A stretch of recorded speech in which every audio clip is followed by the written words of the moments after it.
Hi, welcome to EDU 3283. Hi again, welcome to EDU 3283, Module 5.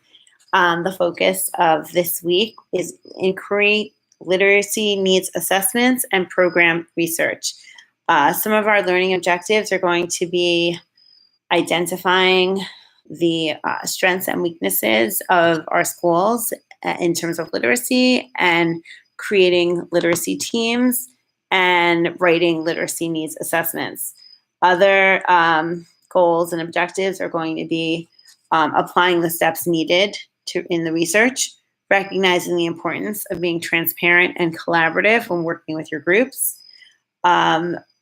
Once you collect the data and you see what's going on, how do you work with that? What are the next steps?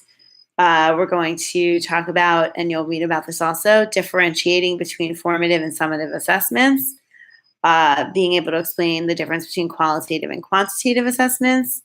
We are also going to focus a lot on redefining what an assessment is. And again, that's also going to be in the readings, where you're going to redefine assessment from a system of labeling a student to an ongoing goal-directed social initiative where the student is involved in their own assessments and where the student and the teacher can collaborate and work on next steps and see what's happening, analyze why it's happening, and focus on how you can get the student to achieve and attain the goals that you are setting for them.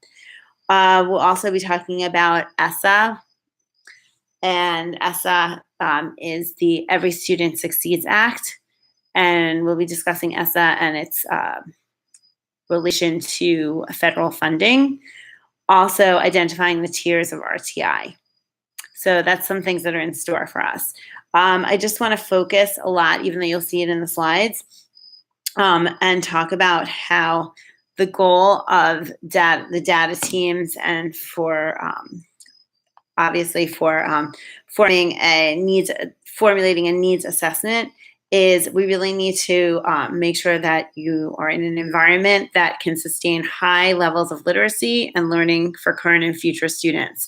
A lot of the needs assessment is not only based on what the students are doing, but it's based on what the culture and the perspectives of teachers on their feelings of what's happening in the school and whether they feel they have the support and the professional development and whether they feel that they have the resources that they need to provide the instruction and to reach the objectives that we want for the students.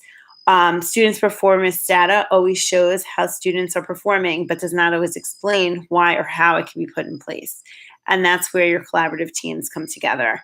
Most important is you want to ensure equity and quality of instruction. And this is equity for your Ls, equity for your students with disabilities, equity for your bilingual students, equity for the students that you have in your class based on demographics.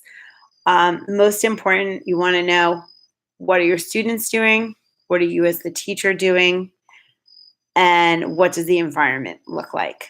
So we've got a lot that we will be discussing this week. You'll notice on the discussion board, you are going to have 3 posts. There will be there's one post that deals with one of the articles that we read by Peter Johnson, but it also focuses on all the other articles that you read, but it's about literacy in a democratic society and literacy mostly on assessment of literacy in a democratic society.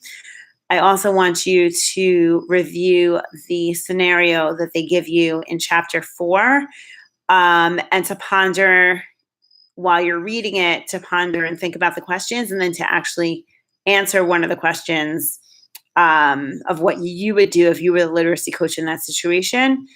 And of course, as we usually do in discussion posts, for you to read each other's and to respond to at least 2 of your colleagues. You also have a facilitation question. I believe Shannon is our facilitator, and I will post that question as well. I also want you to look at some of the scenarios that I posted in the in the slide presentation. There's also a website for you to go and view.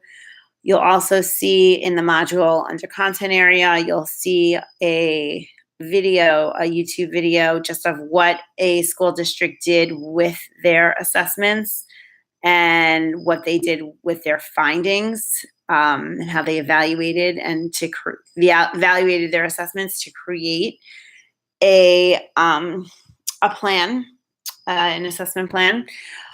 Also, you'll see I gave a scenario from actually the school building leadership exam. There was a scenario regarding data assessment and goal setting. So you'll see the scenario, then you'll see the chart that was given, the document that was given, and then two sample answers. So I just want you to look at the slides and think about data assessments and think about, how you would create a needs assessment if those of you who are working in a school, what needs assessments do you see in your school? Those of you who are not yet working in a school, what can you envision? I also give you a lot of templates of how to look at,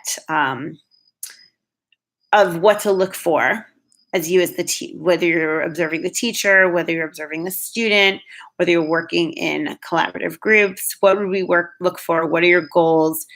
What information do you still need to know? What resources do you have? What resources do you need? How do you plan from there? So enjoy this week, and I look forward to learning with you. Bye.